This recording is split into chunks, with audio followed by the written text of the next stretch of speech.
to our discussion of American literary modernism. If you have not already watched the first video, you might want to go ahead and do that, where I discuss the idea of modernity and how modernism is a reaction to it. This video is going to talk more specifically about modernism as an artistic and especially a literary movement. So let's get started. So as we discussed, modernism is work that represents the evolution of traditional society under the pressures of modernity.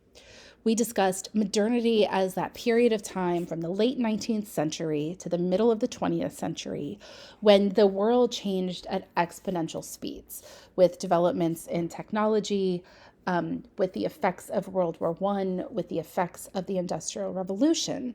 Life for everyone on the planet changed, and modernity is that period of time where all of this happens. So modernism is the representation of that period of time as we go from a traditional society to a modern society. Modernism is an international phenomenon. They are waves. It usually represents waves of challenge against traditional authority. It happened in art, in music, and in literature. And we're going to talk a little bit about those other types of genres of artistic production, because oftentimes it's easier to see modernism happening in art or to hear it happening in music than it is to understand what's happening in literature, especially if you don't have a really solid grounding of the literature that came before it. So when we think about modernists, we're going to talk first kind of broadly and then more specifically about American modernists. Modernists tend to be those writers and artists who came of age right around World War I. There are some modernists that are older, like Gertrude Stein is a bit older. She was born in the 1880s, so she was more in her middle age when World War I happened. But the vast majority of the people that we think of as modernist writers or modernist artists were in their early 20s after World War I. So they grew up with the century. So Gertrude Stein said famously, "You are all a lost generation." She was talking to Hemingway when she said this, and she was talking about his generation, this new generation of artists and writers that seemed to kind of be floundering. The lost generation then becomes a nickname for a lot of modernism. When we talk about modernists as being part of the lost generation, what we're really talking about is how they seem to be disoriented, directionless, and kind of unsure of where they were going. A lot of them left America to go live in Paris, as I said in the previous video. But this generation was also highly educated. They often came from middle-class families or upper-class families and had college educations. They were usually very well-read so that they understood what came before. Their reaction was a reaction out of knowledge and not out of just bewilderment. They were also very urbane. Most of them, if they didn't come from a city, chose to live in or near cities. So we're going to talk about a few of the different kind of landmarks of early modernism and how they can help us understand the literature of the time. The first one we're going to talk about is the infamous New York Armory show, which happened in 1913. The real name for this is the International Exhibition of Modern Art. And this was the first time on American soil that modernist art was being seen, or modern art was being seen. It ran from February to March of 1913 in New York City and the Armory. And here you can see a picture of what it looked like in the Armory, as well as a picture of Marcel Duchamp's nude descending a staircase. So the thing about the Armory show is that people went to see an art show. This was supposed to be the great art from Europe and also some American art as well. And when they walked in, most people were very shocked and unhappy. If we think about art in a very traditional sense, and so this is a portrait of the Venus of Urbino, which is a really famous painting from Renaissance art. If we think about art as being kind of beautiful representations of reality, what they experienced in the Armory show was something very, very different. Instead, they got Matisse's Blue Nude, where suddenly the human form is not represented realistically It's using strange colors and fragmentation. There was cubism and surrealism. There were a lot of pictures that were not comfortable to look at because the viewers at the time, the people who went to the show, really didn't know what to do with them. And so the Armory show resulted in massive protests and reactions. It's one of the reasons why it's so infamous and so important, is because it really demonstrates exactly how unsettling this art was. We, in the 21st century, look at something like Matisse's Blue Nude, and it just looks like, what you see in your local restaurant. We have posters of these things. Van Gogh on our wall, or Kandinsky. But at the time, no one had seen anything like this. And to be calling the cubism that they were seeing, these abstract, fragmented pieces of art with a capital A, art, made people really, really unhappy. So one of the objects of modernist art, or one of the themes and main trajectories, is the idea that truth is not objective. So if we look at the Venus of Urbino as this is the truth of a beautiful nude woman, modernist artists got rid of that notion. Instead, they believed that truth was produced by the mind's interaction with reality. So when we think about art as being a unified whole, any previously sustaining structures of human life, whether social, political, religious, or artistic, modernists believed that they'd either been destroyed, that they were always lies, or they were just arbitrary constructions of the fragile human condition. In fact, modernists thought that order, sequence, and unity were just what people wanted, but they weren't the truth or the reality. In fact, modernists would probably question the idea that you could even get to truth, capital T truth, or get to any kind of meaning or wholeness in the world. Instead, they believe that the truth is understood through fragments. And I want you to think about what we talked about in the previous video, right? You think about how fast life has sped up. Think about the experience of World War I, sitting in a trench, bogged down in mud, and death comes out of nowhere from above. How do you represent that in art? How can you get to the truth of that moment when the moment itself is so surreal and disorienting? So to get to truth, things become fragmented: myth, religion, experience, perception. And nowhere, I think, can we see this better maybe than Duchamp's Nude Descending a Staircase. This is a picture of a naked person walking down a staircase. And we can see that. It's there. We get the impression of it. But what it's done is it's taken that single image. And what Cubism does is it takes the image, it fragments it, and then it looks at it from 360 degrees. So we get in a single image every motion of that person walking down the staircase. We don't get a reality. We don't get realism anymore. We get a sense of what it must feel like, or the emotion or the truth of the nude descending a staircase. It is a much more difficult type of art to approach because it really resists giving you any kind of straightforward meaning with a capital M. So again, if truth is not objective, if truth is produced by the mind's interaction with reality, that means that meaning cannot be separate from the making, and the search for meaning is every bit as important as the final product itself.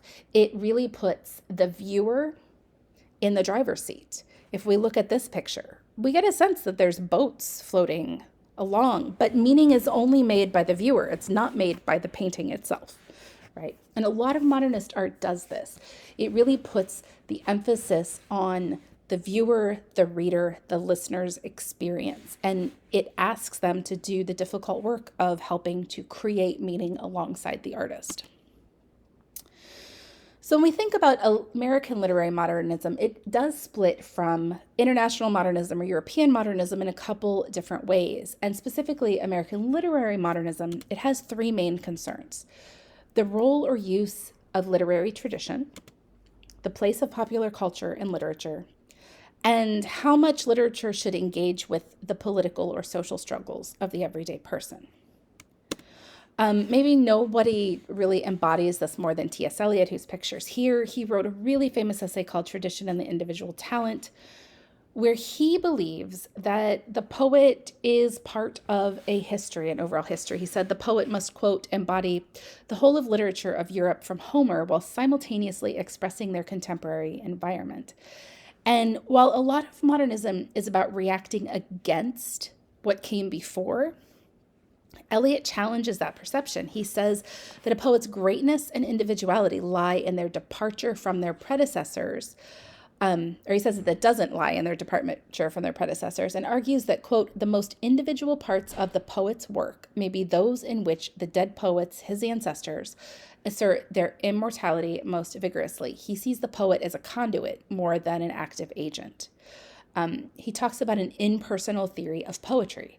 Since the poet engages in a continual surrender of himself to the vast order of tradition, artistic creation is a process of depersonalization. The mature poet is viewed as a medium through which tradition is channeled and elaborated. So we're getting rid of this idea of the poet as bard, right? The poet as speaker who determines what art is.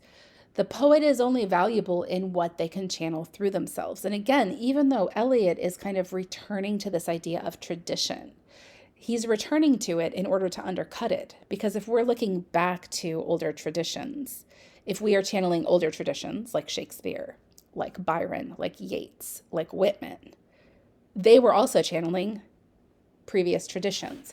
So we never really can get to a capital T truth. We can't get to the place where we get true meaning. It's all through experience. So when we think about literary tradition, we think about how modernism is a reaction to and against literary tradition. What we're really talking about is a reaction to and against realism and naturalism, because those are the precursors. So we already read, you already read Kate Chopin in this course, which is an example of naturalism. Examples of realism are things like Henry James, Edith Wharton. And the modernists take a couple different approaches. Some modernists believe that allegiance to forms is old-fashioned, that in Ezra Pound's words, you have to make it new. You have to break the old molds. You have to start again. You'll see lots of manifestos and declarations of aesthetics, of what modernists believe that they're doing. They were very, very self-conscious about what they were trying to create and the type of art they were trying to make. There are also, though, a school of modernists for whom forms are useful. Eliot, like we just saw, is one of them. He really did believe that tradition is a main part of a poet's whole poetic goal. And there are many modernists or modern poets who use traditional forms and maybe change them. A really good example of this is Claude McKay. He's a famous poet of the Harlem Renaissance, an African-American poet who used Shakespearean sonnets, but with a difference. He mastered the form of the sonnet, but he used that traditional love poem to write poetry about the African-American experience and to argue for liberation of his people. So again, the forms were still there, but with a difference. When we think about modernism's interest in popular culture, it works in a couple of different ways. At this time, especially in the early 20th century, you have inexpensive books are being produced. You also have these national magazines like McCall's or The Atlantic, the Saturday Evening Post. And in those magazines, which are shipped out all over the country, are many of the famous short stories that you will see in the Norton Anthology or you'll see in your college classes.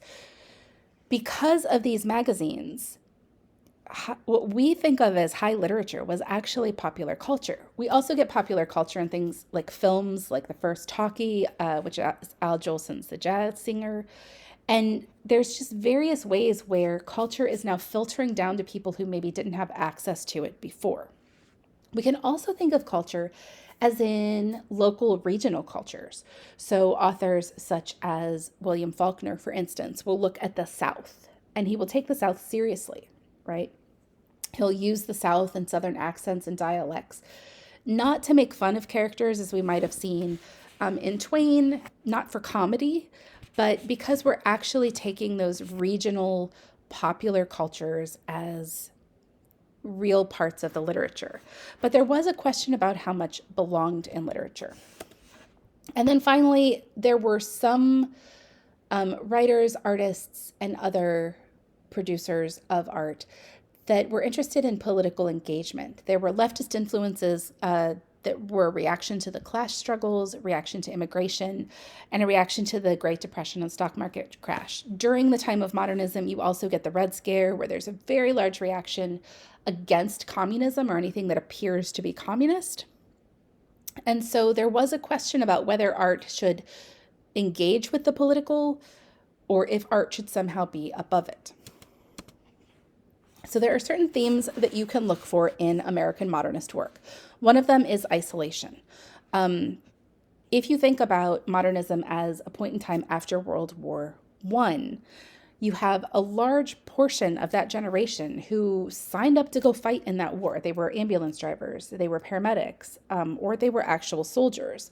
They come back to America after the horrors of war, and America is not their place anymore, right? They've just experienced a life-changing thing.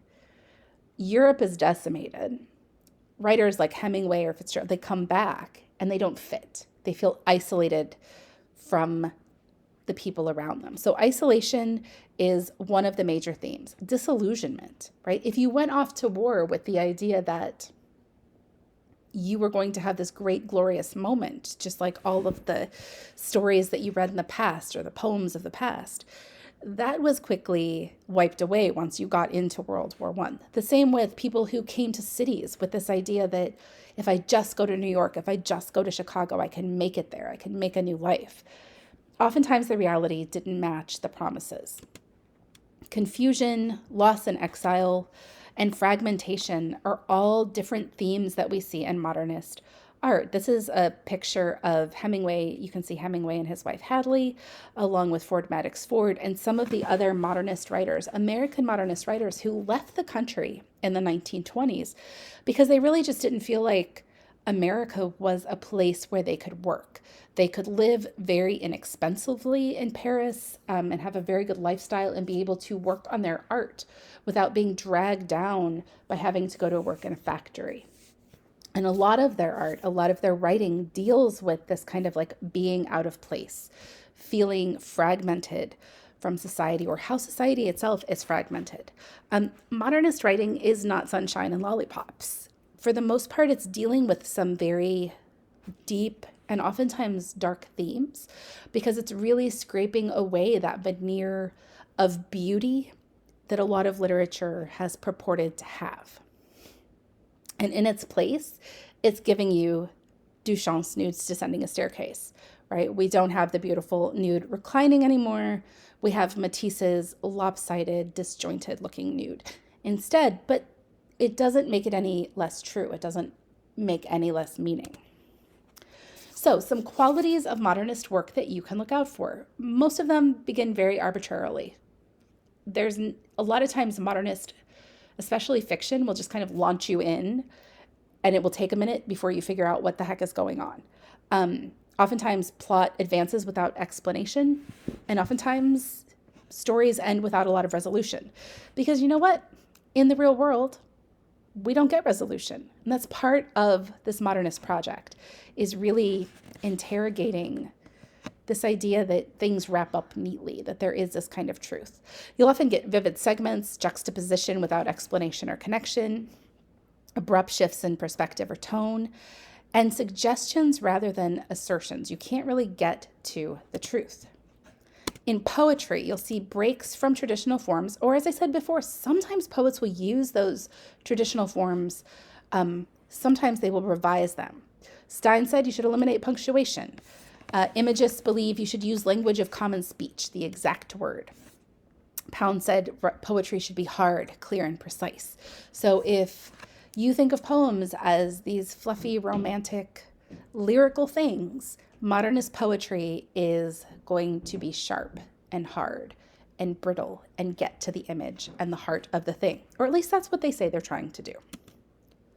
So if you read the introduction in the Norton Anthology, this is the painting based on the William Carlos Williams poem about the fire engine. As you can see, it's very fragmented. It's very angular. This is a painting of a fire engine, but you can't see a fire engine, except there is the impression of a fire engine there.